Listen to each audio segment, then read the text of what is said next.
Então, começamos a gravação. Muito bem-vindos. Estamos aqui em mais um Teoria de Categorias e Aplicações.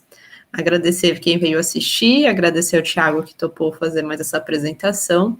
Então, o Thiago, ele é aluno de mestrado aqui do MUSP e ele vai apresentar a quarta parte do Yoga Homotópico de Grothendieck.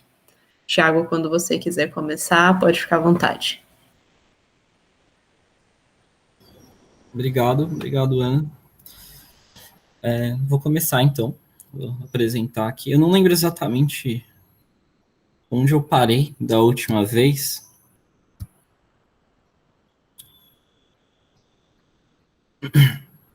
Eu acabei... Tá apresentando, né? Tá sim, tá carregando aqui a imagem. Acho que agora foi, né? Foi sim. Então, eu não lembro exatamente onde eu parei da última vez, mas eu lembro que eu tinha ficado de comentar sobre o esboço da demonstração da propriedade universal do derivador Hot, né? Isso, você parou logo antes disso. Tá. Então, eu acho que foi aqui, mais ou menos, né? Tá. Eu tinha falado também que uma coisa interessante, né? Que era aquela questão da categoria derivada, né? Que tinha comentado disso. Então, essa é uma característica em geral, assim, da teoria dos derivadores também, e porque ela também acabou atraindo, acho que, atenção, porque ela digamos que ela fornece um bom quadro para a gente provar, definir objetos e provar propriedades universais, né, e definir coisas por propriedades universais. Então, tem vários exemplos, né, por exemplo, esse aqui eu acho que foi um dos primeiros, assim, históricos, que se A é uma categoria abeliana razoável, aqui eu estou pensando uma categoria com suficientes injetivos e projetivos, por exemplo. Então, o que eu acho que chamado de categorias abelianas de Grothendieck, se não me engano. Mas, então, nesses casos, né, eu tinha comentado, por exemplo, que esse localizador, que é os complexos aqui de grupos abelianos e os quasi-isomorfismos formam um localizador de Grothendieck que define um derivador triangulado, né, dA. E além disso, ela define além disso, há também a própria categoria abeliana, nesse caso razoável, sendo ela completa e cocompleta, ela também, como toda categoria completa e cocompleta, vai definir um derivador. E a gente tem o morfismo canônico de derivadores, que é dado justamente induzido, né, pelo funtor que leva o A primeiro nas categorias de complexos, né, concentrando em grau zero os objetos de A, e depois indo para o funtor de localização, né, dos complexos para a categoria derivada. Então, isso vai induzir também um morfismo de derivadores, e aqui, por exemplo, você tem uma propriedade universal para isso, que é para qualquer outro derivador triangulado. O derivador triangulado, basicamente, é um derivador que satisfaz algumas propriedades a mais, de modo que a partir dessas na verdade, acho que, se eu não me engano, 3 axiomas a mais de derivadores, assim, que são axiomas que codificam certas condições de estabilidade de certas classes de limites homotópicos e colimites homotópicos também. E a partir dessas classes de estabilidade, a gente consegue deduzir uma estrutura de categoria triangulada para os coeficientes de D, né? Então, os coeficientes de D são as categorias D aplicado numa categoria pequena, né? Então é isso que basicamente, por isso que tem esse nome triangulado, também aparece na literatura como derivador estável. Mas eu ainda prefiro essa terminologia que é um pouco mais antiga de triangulado, porque remete a essa ideia de que isso está ligado sempre a uma noção, né? Tem uma estrutura sempre derivador tem uma estrutura de categoria triangulada induzida nos coeficientes de D, né, nas categorias de coeficientes de D. Então, aqui a notação é ambígua, né, porque não é que D de A é D calculado em A, né? D de A, na verdade, é ele mesmo um derivador, né? Que é o derivador associado a essa categoria abeliana. Então, essa notação ela pode ficar meio ruim, mas a ideia aqui é que isso é um derivador triangulado, então você tem um morfismo de derivadores de A para D de A, né? E ele é universal. Então, para qualquer outro derivador triangulado, ele se fatora essencialmente por um único morfismo de derivadores aqui, que preserva um pouco dessa estrutura que eu falei, né, de triangular, estabilidade. Então, por exemplo, isso é uma coisa interessante porque essa propriedade universal, apenas no nível categorial, ela não se dá, né? Mas no nível de derivadores, no formalismo de derivadores, ela ocorre. Então, isso eu acho interessante também aqui. Mas não é essa propriedade universal que eu vou falar hoje, eu já ia falar da propriedade universal do Roth, né? Então, essa é uma coisa que é interessante no teoria dos derivadores, pensar nessas definições por propriedades universais, né? Então, eu vou fazer algumas lembranças aqui, talvez eu não lembro também se eu falei, então, semana passada, então, é lembrança até para mim mesmo. Mas, então, vou falar um pouco da noção de D-equivalência. Então, uma flecha U entre categorias pequenas, né, aqui. Ela é uma D-equivalência se para todo par de coeficientes absolutos de D, né, então os coeficientes absolutos são os objetos de D aplicado na categoria Ezinho, que é a categoria terminal, pontual. Então, se para todo par de objetos aqui, essa função,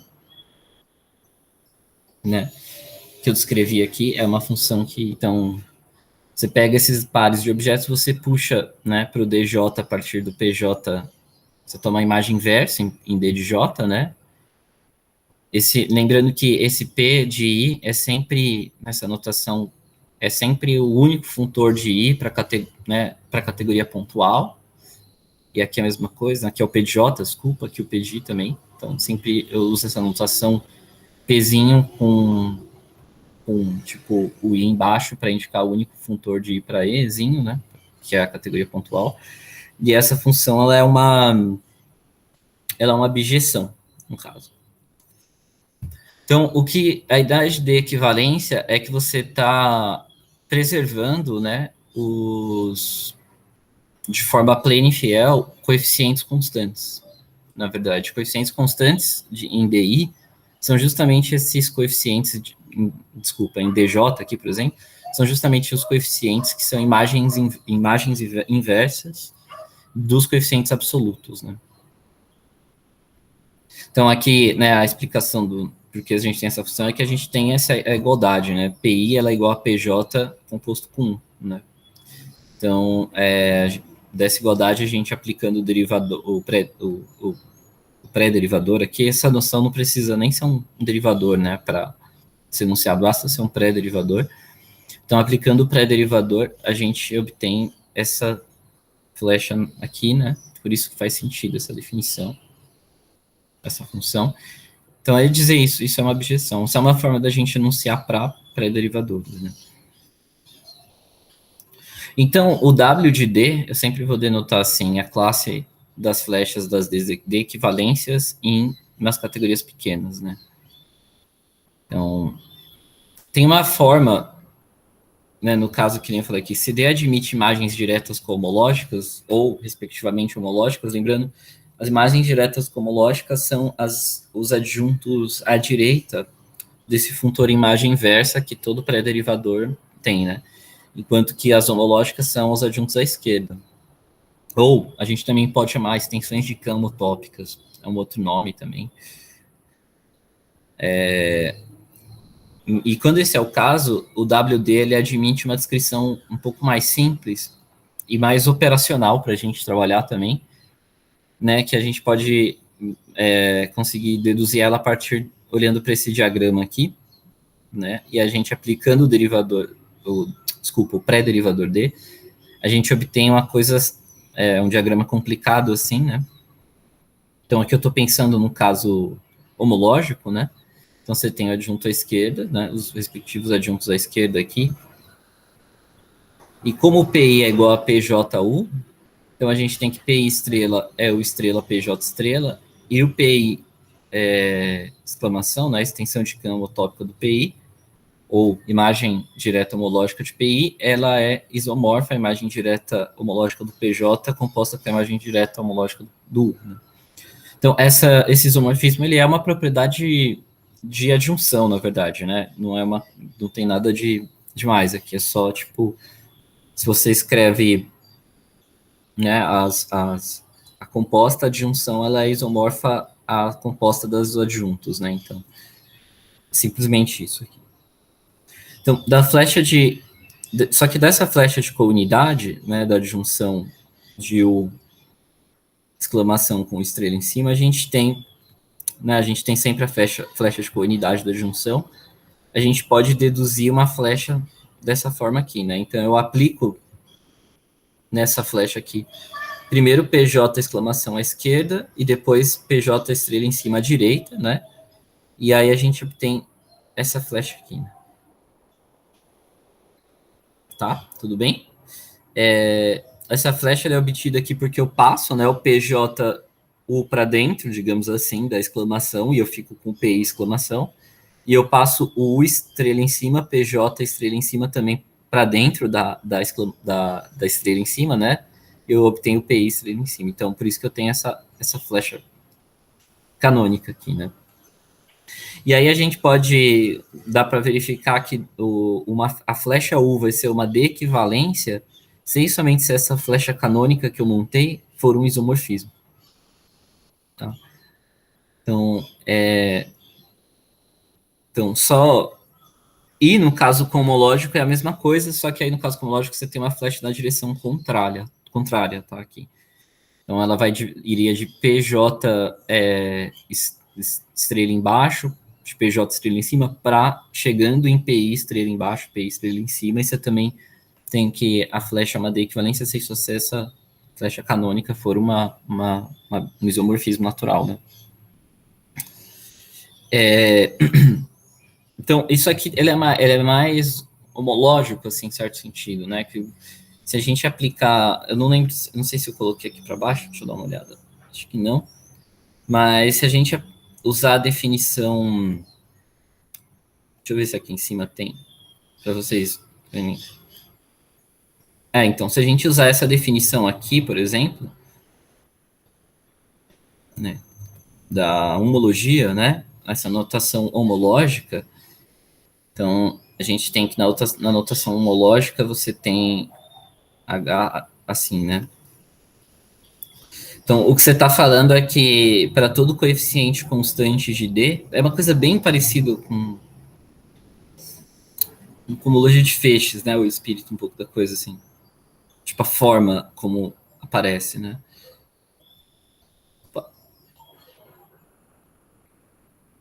Então, se a gente olhar para essa abjeção e pensar naquela... Eu devia ter posto aqui. Mas se a gente olhar para esse isomorfismo e olhar para aquela notação homológica, o que você está falando é que a homologia de A coeficientes constantes de D sempre isomorfa a homologia de J para os coeficientes constantes. Então, você tem uma espécie de... Essas D equivalências, elas estão informando um tipo de equivalência homológica entre as categorias pequenas para coeficientes com coeficientes constantes, né? Não para qualquer um, mas para coeficientes constantes. Então, é uma noção de equivalência homológica, essa noção de D-equivalência, né? Pode ser visto assim. Então, se D é um derivador, o que acontece é que a gente consegue provar que quando D é um derivador, então WD é um localizador fundamental em CAT, tá? Então, aqui eu só lembrando, né, a definição, um localizador fundamental ele satisfaz essas propriedades aqui, né, o LF1 ele é fracamente saturado, ou seja, as identidades sempre estão, se você tem uma espécie de estabilidade por retrato aqui, e satisfaz propriedade 2 de 3, né? E também ele acontece, toda categoria com objeto final ela é W esférica, né? Tipo, ela é contrátil para pro localizador fundamental. E ele tem a principal condição dele é essa LF3, né? Que é uma espécie de teorema de Ad-Quillen relativo aqui. Que é, se você tem um triângulo comutativo dessa forma, tal que, né? As flechas são localmente, elas estão em W, né? Ou seja, para todo Czinho em C, aquele funtor que vai de A sub Czinho para B sub Czinho é uma W equivalência para todo C, então o U está em W, né?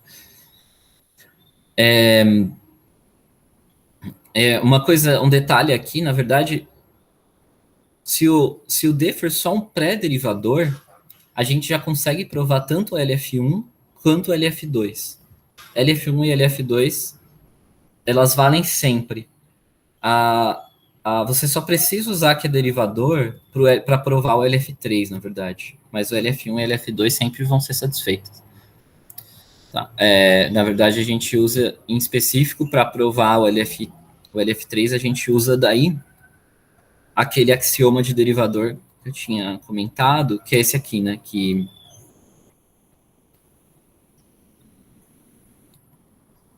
no caso, você tem. Desculpa. Esse aqui, né? Por exemplo, no caso de derivador à direita, né? Que é o caso homológico, que é você monta esses quadrados aqui, e você tem que sempre uma flecha canônica dessa forma, e ele é um isomorfismo, né? Então, que é aquele axioma de derivador à direita, aqui no caso, que te diz como você calcula pontualmente essas extensões de campo homotópicas, né? Então, ela diz pra gente como você faz a conta, né, para calcular essas homologias pontuais, digamos. Então, usando esse axioma, que você precisa desse axioma para provar o LF3, mas é só isso, assim, na verdade. Então, desculpa, e você tem que usar a conservatividade também, que é aquela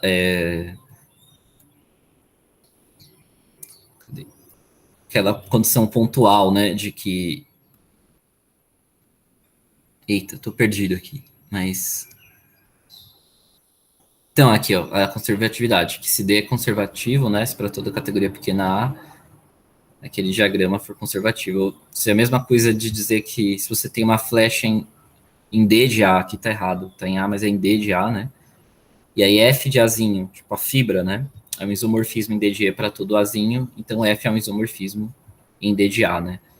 Lembrando que essa notação, ela diz respeito a esse funtor aqui, né, que, né, dado um derivador de um objeto, o F de Azinho é o funtor a imagem inversa de A do F, né, onde esse funtor, você está pensando no objeto como Azinho de A, como um funtor de Ezinho para A, né, que pontua o Azinho lá. Então você tem esse funtor aqui. E aí você usa essas duas propriedades para provar o LF3, na verdade. Ele decorre formalmente, assim, dessas duas. E formalmente eu também quero dizer, tipo, direto, assim, não tem nenhum truque, né, tal. É só aplicar as definições mesmo.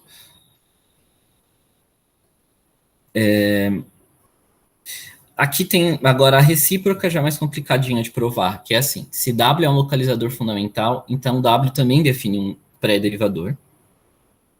Vai de Cat-Hop para Cat, né? Que ele leva uma categoria I no W e a menos 1 aqui, né? Dos funtores de I para Cat. Então, em geral, o hot W admite pelo menos imagens diretas homológicas, tá? Em geral, esse funtor... Eu não lembro se... Gente, se eu tô repetindo coisas, vocês me falam. Eu não lembro se eu falei disso da última vez, nem por isso que eu tô comentando aqui. Mas assim, o que acontece é que, em geral, esse pré-derivador, a gente sempre consegue montar as imagens diretas homológicas dele, né? Então, em certo sentido, em geral, ele vai ser sempre pelo menos homotopicamente completo, tá? As imagens diretas homológicas aí é outra história, é um pouquinho mais difícil. Mas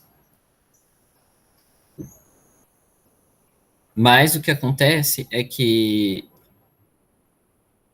essa proposição aqui, que para todo localizador fundamental W, a gente tem que W ele é igual à classe das hot W equivalências.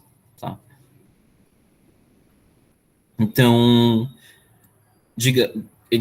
eu tanto tenho essa passagem, né, que dado um derivador, eu posso ir para as D equivalências, isso me dá um localizador fundamental.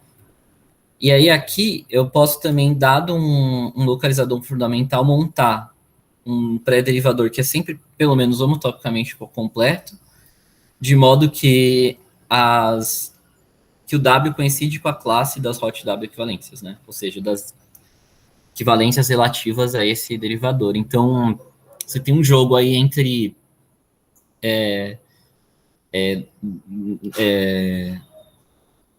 localizador fundamental e pré-derivador. Só que não é uma abjeção. Tipo, dado, em primeiro lugar, para esse hot W ser um derivador mesmo, a gente tem que pôr uma condição de acessibilidade em W. Então, a gente tem que supor que W é acessível. Essa acessibilidade é meio técnico, eu pretendia falar um pouco disso depois, assim, mas essa acessibilidade, ela está relacionada, basicamente te diz que o W, ele é gerado, de alguma forma, por um conjunto pequeno de flechas de cat, tá? Então, ele não é algo muito, tipo, ele pode ser uma classe própria, digamos assim, mas pelo menos ele é gerado, de algum modo, por uma classe pequena via, sei lá, tipo, composições transfinitas, algo do tipo, assim. Então, ele é gerado em algum sentido por um conjunto pequeno. Quando ele é acessível, esse hot W ele vai ser um derivador. Quando não é acessível, ele é sempre pelo menos homotopicamente por completo. Ele tem pelo menos as imagens diretas homológicas, tá? Mas ele não precisa ter as cohomológicas. Agora, não, a gente procuraria em vão, eu acho que isso é um comentário bem profundo, que eu acho muito interessante também, que a gente procuraria em vão um localizador fundamental que não é acessível. Por que eu estou dizendo isso? Isso é muito interessante, assim.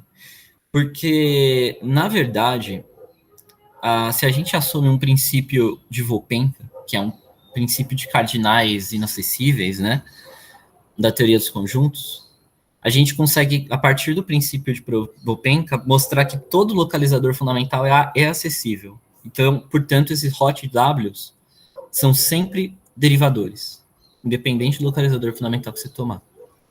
A questão é que o princípio de Volpenka, ele é independente dos axiomas do FC, né? Ele é independente, ele é indecidido pelos FC. Portanto, se a gente provasse, construísse um localizador fundamental que não é acessível, a gente provaria que o princípio de Volpenka é falso, né? Porque o princípio de Volpenka implica que todo localizador fundamental é acessível. Se a gente conseguisse construir um que não é, a gente provaria que o princípio de Volpenka é falso. Mas a gente, como o princípio de Volpenka ele é irrefutável, né? Não tem como você refutar o princípio de Volpenka, pelo menos a partir do FC, assim, então você não tem como construir um localizador fundamental não acessível. Então a gente procuraria em vão um localizador fundamental não acessível. Então é bem profundo essa coisa de localizador fundamental, né? Você vê que não é uma coisa, está ligado com questões assim dos fundamentos da matemática mesmo. De modo que a gente pode fazer, igual eu suponho na minha dissertação, que todo localizador fundamental é acessível.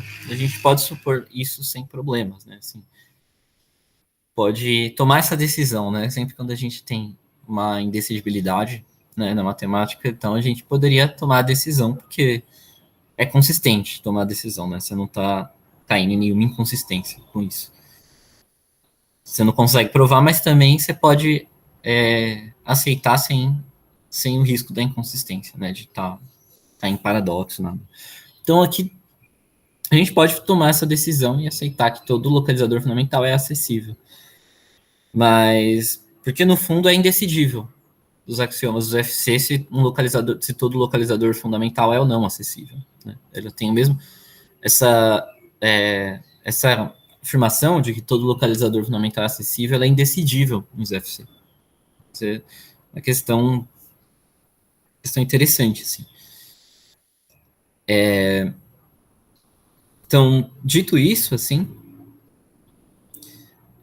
voltando para aquela questão, o que a gente tem é que, dado um localizador fundamental, assumindo que todo localizador fundamental é acessível, então dado o localizador fundamental, a gente sempre consegue deduzir dele um derivador, que é esse daqui, né, o hot W, digamos, de modo que esse localizador fundamental coincide com as equivalências relativas a esse derivador.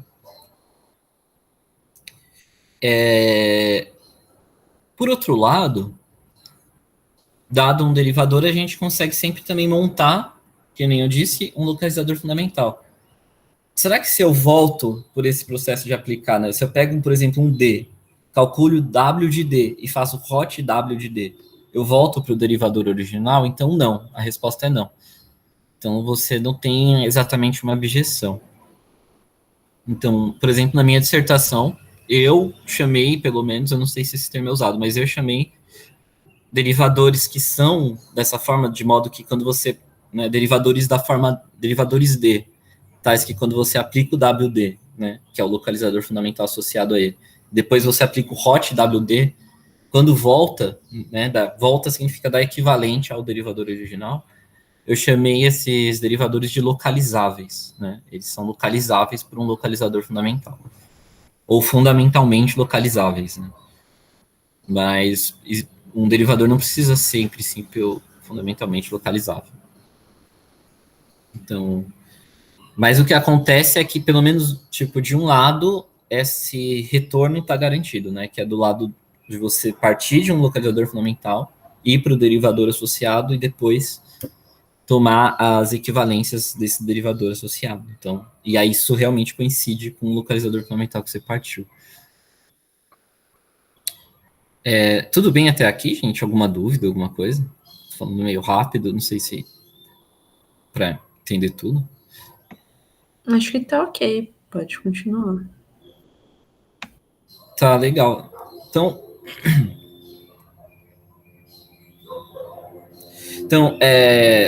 nota que, tá, então a gente tem isso, né? Então, em particular, se a gente toma W igual a W infinito, que é o localizador fundamental minimal, né, a gente denota por hot, o hot de W infinito, pela aquela construção que eu fiz aqui em cima, né? Que é o hot W que localiza termo a termo as equivalências, né? As W equivalências. Então, aqui a gente denota só por hot, o hot de W infinito, não coloca o W infinito. E o hot, a categoria dos tipos de homotopia, ela é, na verdade, o hot avaliado em ezinho, né? E o que a gente tem, pelaquela proposição que eu tinha falado, é que as infinito equivalências, né, que são as flechas entre categorias pequenas que pertencem a W infinito, coincidem com as hot equivalências, né?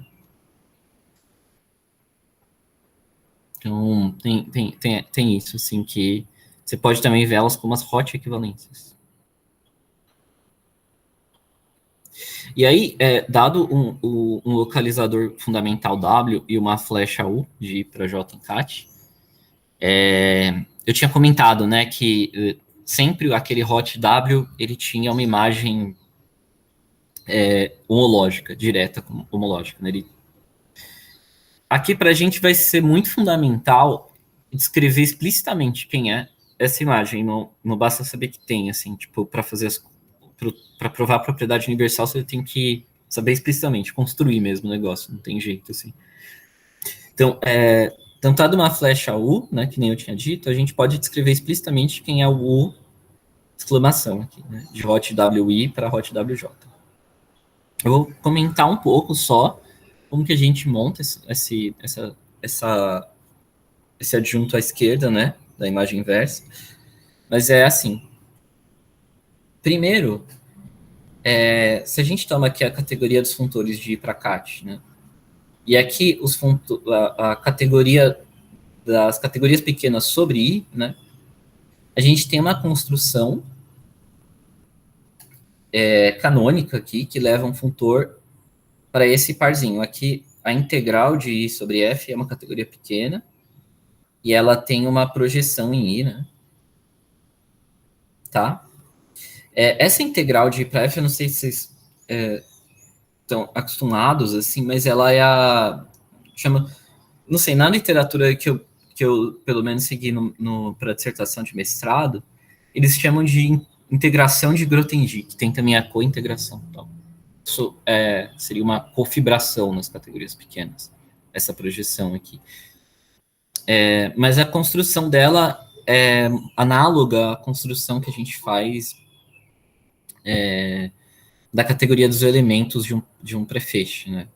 Sobre uma categoria pequena, a gente tem aquela construção de categoria de elementos. De fato, quando esse funtor ele vem de um prefeixe, né, a gente pode incluir a categoria dos prefeixes sobre I aqui dentro, né, de sobre cat. E aí, quando um funtor de I para cat ele vem de um prefeixe, na verdade, essa categoria aqui, ela é exatamente equivalente a, acho que não, nem equivale, acho que ela é exatamente a categoria dos elementos sobre F. Mas tudo bem aqui? Tipo, quem é essa? Eu acho que eu não descrevi. Deixa eu só dar uma olhada para confirmar se eu descrevi ou não, porque eu acho que eu não descrevi quem é essa categoria. Não. Infelizmente, mas devia ter descrito, né? Mas tá tudo bem? Vocês já viram essa construção, gente, da integração de um funtor de I para cat? Eu só ouvi falar, assim, mas eu não tenho muito costume com essa construção, não. Tipo, dá para aceitar também, tipo, beleza, tem uma construção aí, mas aí você avalia quanto você acha importante comentar mais sobre isso ou não. Tá. Assim, por argumento, assim, que eu vou falar, tipo, não precisaria talvez entrar tanto nos meandros, mas é legal saber, assim, dá para construir essa categoria, a gente sabe exatamente quem são os objetos, as flechas, tal, tipo, se vocês quiserem, lembra da categoria de elementos de um prefeixe, assim, tipo, essencialmente é a mesma coisa aqui. A diferença é que na categoria de elementos, né, a gente forma, os objetos são parzinhos, tipo, sei lá, se você tem um prefeixe X, digamos, sobre uma categoria pequena A, os parzinhos são, os objetos são parzinhos, né, da forma Azinho S, onde Azinho é um objeto de A, e S é uma seção, né, tipo, S é um elemento de X avaliado em A, Azinho. Aqui, os elementos vão ser a mesma coisa, assim, vão ser, tipo, parzinhos, onde você tem funciona tudo igual, só que você troca conjuntos por categorias. Aqui, funções por funtores, basicamente. Assim. Muito análoga mesmo. E o que acontece é que você tem um funtor esquecimento aqui. Esse Q de F é um funtor esquecimento dessa integral para o I.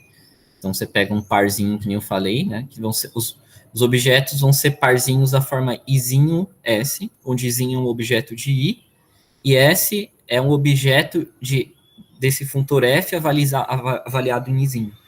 Então, você sempre tem um funtor de esquecimento que leva esse parzinho Izinho S para o I de novo aqui, Izinho aqui de novo. Né? E você tem um outro funtor, então você tem esse funtor que eu denoto por θi, e você tem o funtor θ' de I, que agora ele vai na direção contrária, ele vai de cat sobre I para ROM, né, para os funtores de I para cat. Então ele pega um par, A, né, os objetos daqui são dessa forma, né, uma categoria pequena e uma projeção dessa categoria pequena em I. Então você pega um par dessa forma e leva para esse funtor aqui, tudo bem? Então você pega um Izinho e toma o coma relativo que eu tinha comentado, leva para A sobre Izinho. Então você tem esses dois funtores, tá? E, né, então, e se você tem uma variação, né, entre categorias pequenas, você tem um funtor que vai de I para J, Uzinho, você consegue montar esse funtor, K sobre U, né, também, que é dado pela composição, né, aqui, né, que é simplesmente compor. E aí também a gente tem o outro, né, que, bem, tem esse funtor que é dado pela composição, E a gente define o U, exclamação de F, ele é dado por essa composta aqui, ó. É θ' de J, calculado em cat Uzinho, calculado em θ I de F. Tá? Então, de modo mais explícito ainda, vendo aqui, né? Se a gente olhar para esse diagrama, a gente acha exatamente quem é o colimite homotópico aí em jogo. Então, a gente olha para esse diagrama, tem o U aqui, então você tem o Jzinho, né? Que aqui é o E, a categoria pontual, tal, uma relativa. Então, o F, ele é um funtor aqui, né? Que vai de I para as categorias pequenas. Então, a gente monta a integração dele, aí você tem a projeção, que é a cofibração canônica, que vai daqui para o I, né? Você pode projetar isso aqui agora, compondo aqui com U, né? Então você projeta ele aqui em J, e aí você toma o coma relativo aqui. Tudo bem? Tá claro o diagrama? Você pode tomar esse coma relativo, e pontualmente a extensão de cama homotópica de F avaliada em um Jzinho é esse coma relativo, dá essa categoria aqui. Tudo bem, gente? Ficou mais ou menos claro o diagrama, assim. Só quero dizer que é bem explícito, assim, a construção, e só talvez estou insistindo um pouco nisso porque que embora tenha a propriedade universal, você não, tipo, você tem que construir exatamente a extensão, não sai, tipo, do nada, assim, sabe? Você tem que trabalhar com ela explicitamente, assim, para fazer o argumento. Mas é um pouco isso, assim. E aí aqui eu estou mostrando basicamente como você explicita essas construções, né?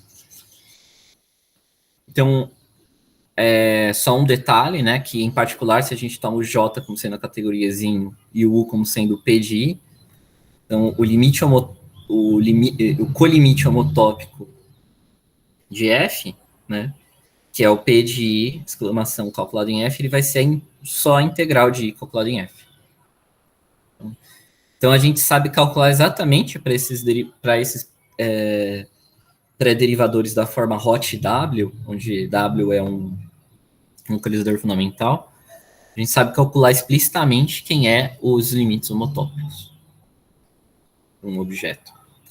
Tá?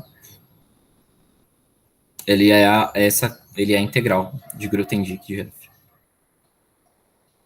Thiago, só para você controlar o tempo, são 4h43 agora. Tá, eu tenho quanto tempo ainda? Eu vou sair daqui uns 7 minutos, mas acho que é legal não passar das 5. Tá, tudo bem. Eu vou tentar ser um pouco mais rápido, então. Então, o teorema é que para todo pré-derivador, homotopicamente completo, tal que o W está contido nas D equivalências, esse funtor aqui, que avalia no ponto, é uma equivalência de categorias. Então, aqui você tem morfismos de hot W para D comutando com as extensões de campo homotópicas, né? E aqui W é um localizador fundamental, tá? Bem, como esse... Na verdade, no artigo do Cisinski está provado esse corolário aqui, que para todo derivador D, esse funtor é uma equivalência de categorias, tá? Na minha dissertação de mestrado, eu fiz essa versão um pouco mais geral, que serve para qualquer... Na verdade, uma versão até mais geral que isso aqui. Mas tem essa versão que a gente pode... que é uma generalização meio intermediária, que para qualquer localizador fundamental você tem esse tipo de equivalência, na verdade. Então, tem um artigo do Mike Schumann que ele diz que derivadores dessa forma são cocompletamentos do ponto. São formas de cocompletamentos livres do ponto, em algum sentido. Né? Então, os derivadores induzidos por localizadores fundamentais são cocompletamentos livres do ponto. Em particular, é o caso do W infinito. Agora, aqui tem uma condição, né, que o W tem que estar contido em WD para esse... Ou seja, as D equivalências... Toda W equivalência tem que ser uma D equivalência, né? E é por isso que você tem um corolário, porque como o W infinito é o minimal, então isso vai acontecer independente do derivador que você está tomando aqui. Então, a demonstração é um sketch aqui, né? Eu vou falar rapidinho, assim. Então, primeiro dado um F, um objeto de D, a gente define pode definir esse funtor dessa forma. Então, o que a gente faz? A gente está tomando a homologia, né, o funtor homologia aqui, o F estrela embaixo de você toma a homologia com coeficientes nesse coeficiente constante F, né?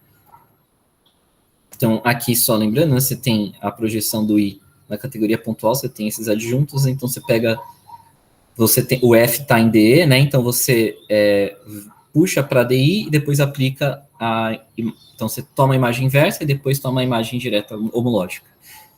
Como o W está contido em WE, então a gente consegue provar que esse funtor F estrela que eu montei, ele leva toda a W equivalência em flechas invertíveis em DE. E, portanto, ele vai se fatorar pela propriedade universal da localização por um único funtor de hot W para DE. Que eu também estou denotando pela mesmo símbolo, né? F exclamação. E aí, se I é uma categoria pequena e X é um objeto agora de hot WI, né? Então você tem X é um funtor de I para CAT. Então a gente tem essa configuração que eu tinha comentado. Aí a gente pode definir no nível I o F calculado em X como por essa fórmula aqui. Então você toma Então você toma a imagem inversa do F lá em DI, calcula agora a imagem inversa no D aplicado nessa categoria e depois você toma o adjunto à esquerda, né, que é aquele X aqui. Bem, com as notações precedentes, esse F define um morfismo de pré-derivadores, que vai de hot W para D, que comuta com colimitos homotópicos e tal que F calculado em E, que é exatamente o PGzinho calculado em F, é isomorfo ao F, por construção, né?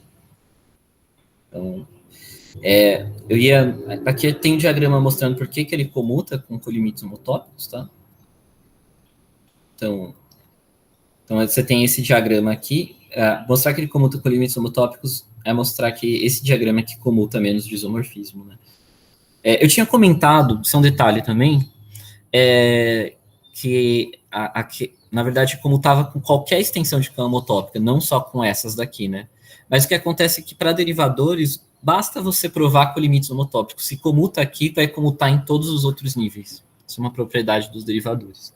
Então, basta comutar com colimitos homotópicos. Mas você poderia fazer esse teorema de forma muito mais geral, né? Por isso que também na minha dissertação eu fiz uma distinção. Eu falei, um funtor ele comuta com colimitos homotópicos quando acontece a comutação a menos isomorfismo para esse diagrama, né? Para esse quadrado. Quando é geral, né? Então, no caso geral, eu disse que o funtor ele é homológico. O morfismo entre derivadores é homológico, né? E no caso do A, eu chamei de na verdade, eu chamei de uma homologia mesmo. Uma homologia é o caso onde comuta com todas as extensões na esquerda. E cohomologia é o caso do A, quando comuta à direita. Mas o que acontece é que para derivadores, essas noções são equivalentes. Mas elas não precisam ser, né? Então, pensando em contemplar casos mais gerais, eu tomei só esse cuidado, assim. Então, aí a gente, bem, aqui eu tenho a conta, tá? Eu acho que não vale a pena entrar em detalhes sobre essa conta, mas aqui tem a conta explícita da comutação. Da comutação do negócio, de por que comuta com colimitos homotópicos, tá? É essa conta aqui, gente.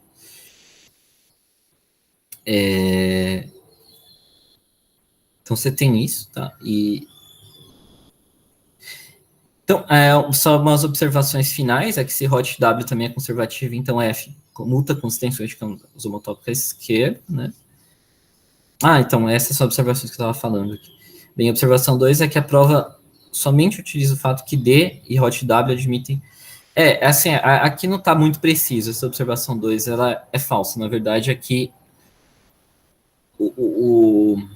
ela está falando nessa observação que o D e o hot eles só precisam admitir as extensões de campos homotópicos à esquerda. Não, é falso. O hot, para a prova funcionar, você precisa supor que o D é um derivador. O que não precisa é supor que o hot W é um derivador. O hot W não precisa supor nada. Só precisa supor que o W é um localizador fundamental, só isso. O hot W não precisa ser um derivador. Mas sempre vai ser por aqueles argumentos que eu falei de acessibilidade. Quer dizer, sempre vai ser se a gente assume, decide por isso, né? Tem aquela questão da indecidibilidade quanto a isso, mas se a gente assume, decide por isso, ele sempre vai ser um derivador. Então, essa observação assim, não é tão fundamental, mas só querendo dizer que a prova só usa o fato que D é um derivador. E a observação 3 é que Hot é o pré-derivador, né? O Hot aqui, ele faz, portanto, o papel análogo que eu tinha comentado à categoria dos conjuntos, né? Então, no formalismo dos derivadores, né? Então, se a gente pensa numa mudança de semântica de categorias cocompletas para derivadores, a propriedade universal da categoria dos conjuntos, ela vai ser refletida pela propriedade universal da homotopia clássica, né, dos tipos de homotopia. Dito isso, a gente tem uma definição puramente conceitual da categoria dos tipos de homotopia, né? Então, o que a gente conclui, no fim de tudo? A gente conclui que, na teoria dos derivadores, a gente tem um derivador que é universal, satisfaz essa propriedade universal, e a categoria dos tipos de homotopia é a categoria dos coeficientes absolutos desse derivador. É isso. Então, a gente tem nesse sentido que... Então, não é exatamente que a gente caracteriza a categoria dos tipos de homotopia para uma propriedade universal, mas ela está ligada a essa propriedade universal do Hot, do derivador dos tipos de homotopia, né? Da teoria da homotopia clássica. É a teoria da homotopia clássica que tem uma propriedade universal. Né? Que nem eu tinha comentado para vocês que a gente pode... Que a interpretação do Alex Heller, que os derivadores são teorias de homotopia. Inclusive, é assim que ele chamava os derivadores. Homotop theories, né? São teorias de homotopia. Ele definiu uma teoria de homotopia como um derivador. E o Grothendieck chama de derivador, mas é exatamente a mesma noção. Eles chegaram independentes no mesmo formalismo. Né? É bem interessante, inclusive, o artigo do Heller, eu gosto bastante. Chama Homotop Theories.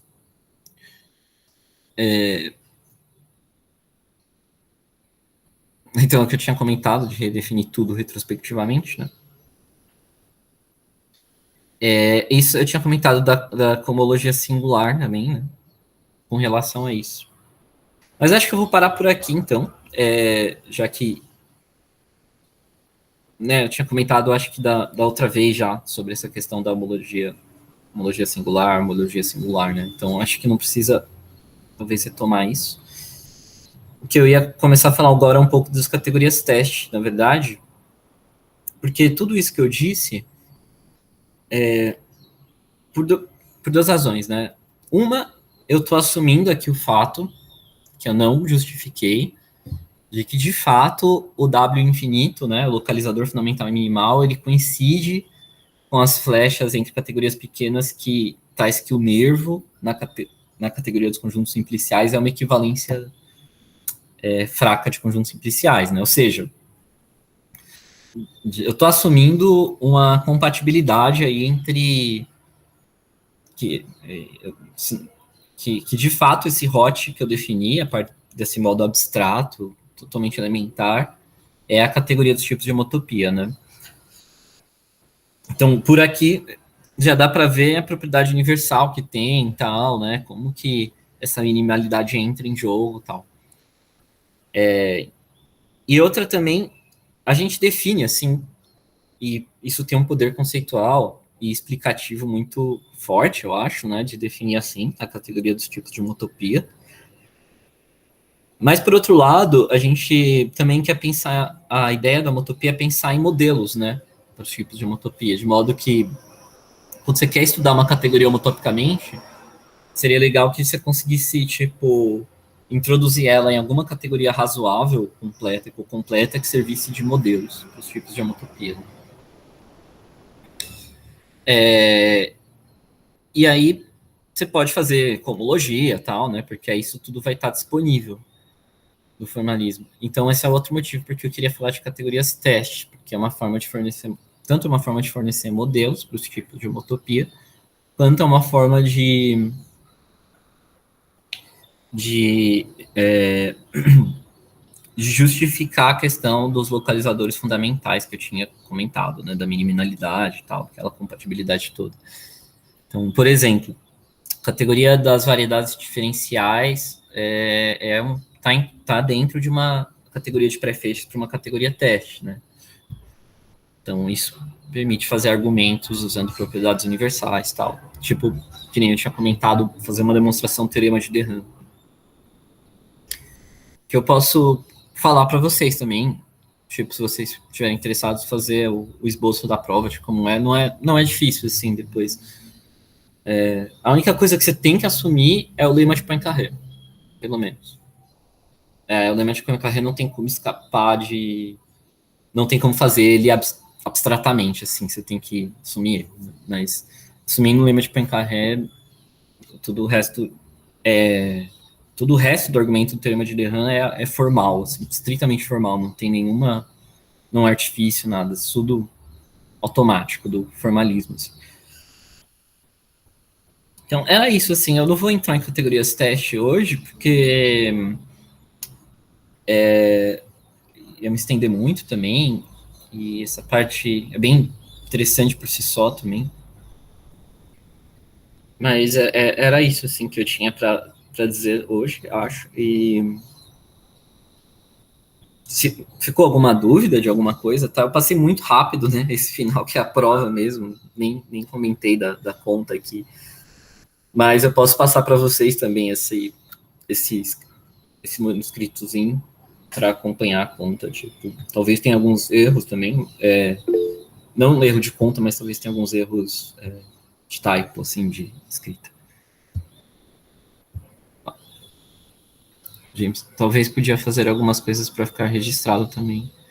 Pra quem for ver depois. Sim, eu posso também fazer isso, tipo, quem quiser acompanhar depois, eu posso fazer isso de deixar registrado e tal, e mandar também. Mas aí eu vou parar a apresentação, então. E era isso, assim, basicamente. Não, beleza. Então, muito obrigado, Thiago. Mais uma apresentação muito legal.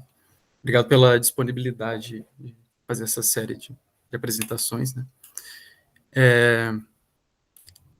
Então, se houver algum comentário, alguma dúvida, antes de a gente encerrar a gravação. Não sei se... Beleza. Bom, então eu queria fazer umas perguntinhas tipo, rápidas, assim. Eu acho que é uma questão mais técnica que me ocorreu. Eu não sei se... Enfim, em relação àquela questão do que você tinha comentado, né? Que você tem uma construção que leva localizadores fundamentais em pré-derivadores, né? E, e pré-derivador, pré-derivadores em localizadores fundamentais, né? Derivadores. Derivadores. Derivadores. Uhum. E aí você comentou que se você pega um localizador fundamental, pega o derivador associado, né? E toma o localizador fundamental dado pelas D equivalências, o localizador fundamental dado pelas D equivalências, então você volta no mesmo localizador fundamental, né? Mas que isso não necessariamente que não necessariamente você volta para o mesmo lugar tomando o localizador fundamental e tomando o pré-derivador associado.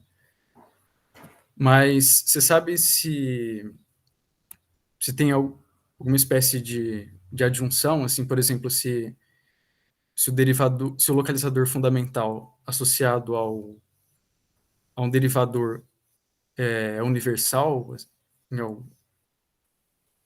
tipo, se ele é o melhor localizador fundamental que pode ser associado a um derivador, ou seja, se você tem uma adjunção mesmo entre essas duas Acho, construções. Tenho quase certeza que sim. Eu acho que por isso também que eu quis fazer aquele teorema que eu tinha comentado da propriedade universal dos hot W, sabe? Que eu tinha comentado. Eu acho que por aquele teorema, pela conclusão dele, deve dar para argumentar que sim. Tipo, você tem uma universalidade nesse sentido, né? Esse localizador fundamental, eu acho que ele é tipo o minimal relativo àquele derivador. Tem uma condição de minimalidade, assim. Então, em que sentido, né? Que para todo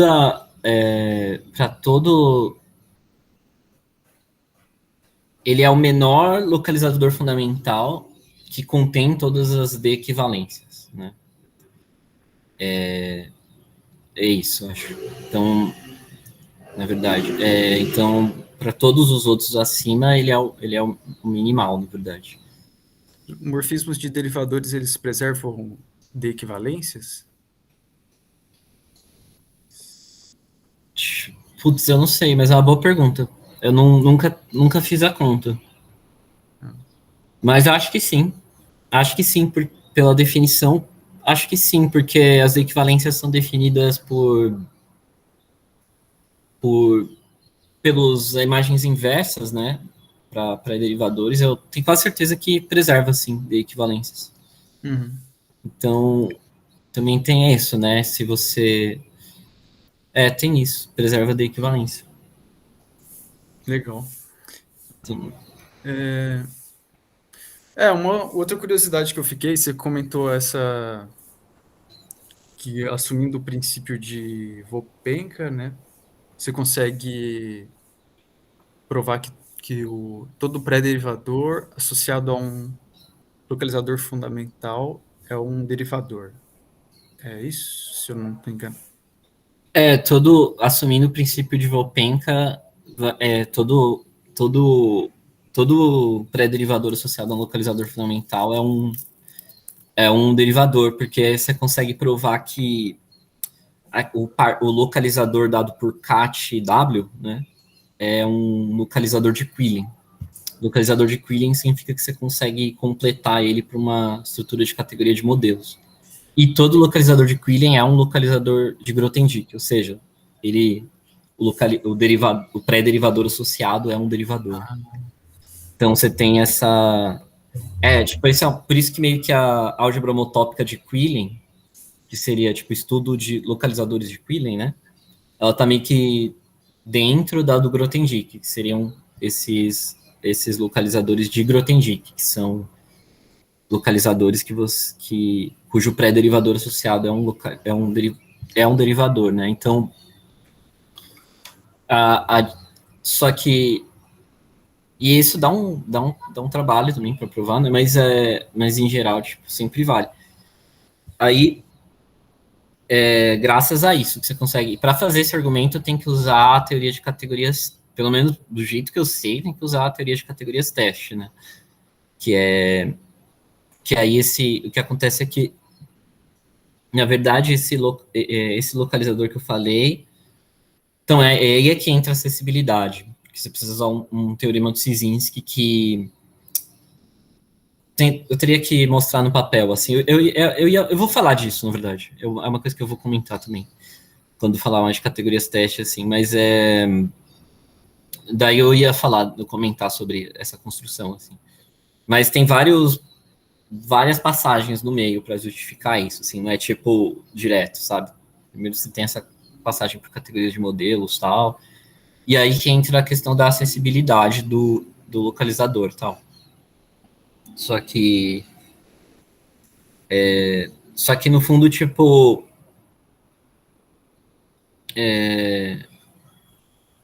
só que tem essa questão, né? Tipo, a princípio você teria que supor que é acessível o localizador fundamental para fazer o argumento. Se só que tipo, mas será que todo localizador fundamental não é acessível? Aí essa pergunta ela não tem resposta, tipo não tem resposta na matemática, assim, tipo, é indecidível essa afirmação. Então, ela, na verdade, equivale ao estatuto de grandes cardinais. Tipo, então, Então, se você assumisse, por exemplo, a negação do princípio de Volpenka, você conseguiria construir se assume a negação, um localizador fundamental que... aí sim, aí talvez sim, aí daria para construir um localizador fundamental que não é acessível. Mas, tipo, e agora, se você assume o princípio, aí todo localizador fundamental é acessível. Então tem essa coisa, assim. É por isso também que eu também quis fazer, tipo, aquela demonstração que eu falei, né, da propriedade universal de Hot W, que eu fiz essa observação que você não precisa supor que o Hot W, ele mesmo é um derivador para o teorema rodar, você só precisa que o D seja, né, então, então tipo, tem essa questão também, só o D precisa ser. Porque as imagens, o que você usa do hot W, se a gente reparar, é só o fato que o W é um localizador fundamental, que está contido em WD, né? Tipo, está contido na classe das equivalências, e que ele admite imagens diretas homológicas. Mas admitir imagens diretas homológicas, ele sempre vai admitir. Então, isso não é um... Não entra... A acessibilidade não entra, né? Tipo, você consegue construir ela mesmo do jeito que eu tinha, tipo, indicado usando aquelas integrações e tal. Então, a existência delas. O que não dá para provar aí sem assumir e esse é mais delicado, é o adjunto à direita. Esse é mais difícil, tipo, a gente, na real, eu mesmo não sei como explicitar o adjunto à direita. Não sei. A imagem... Quando a imagem cohomológica não saberia explicitar, assim. Fica mais complicado de fazer essa explicitação, eu acho, não sei. Talvez pegando o dual, dê para ter algum indício do que deva ser, assim. Não, eu acho que fazendo dualidade, indo para duais dos derivadores, talvez dê para indicar o que ela é. Mas tem essas passagens, assim.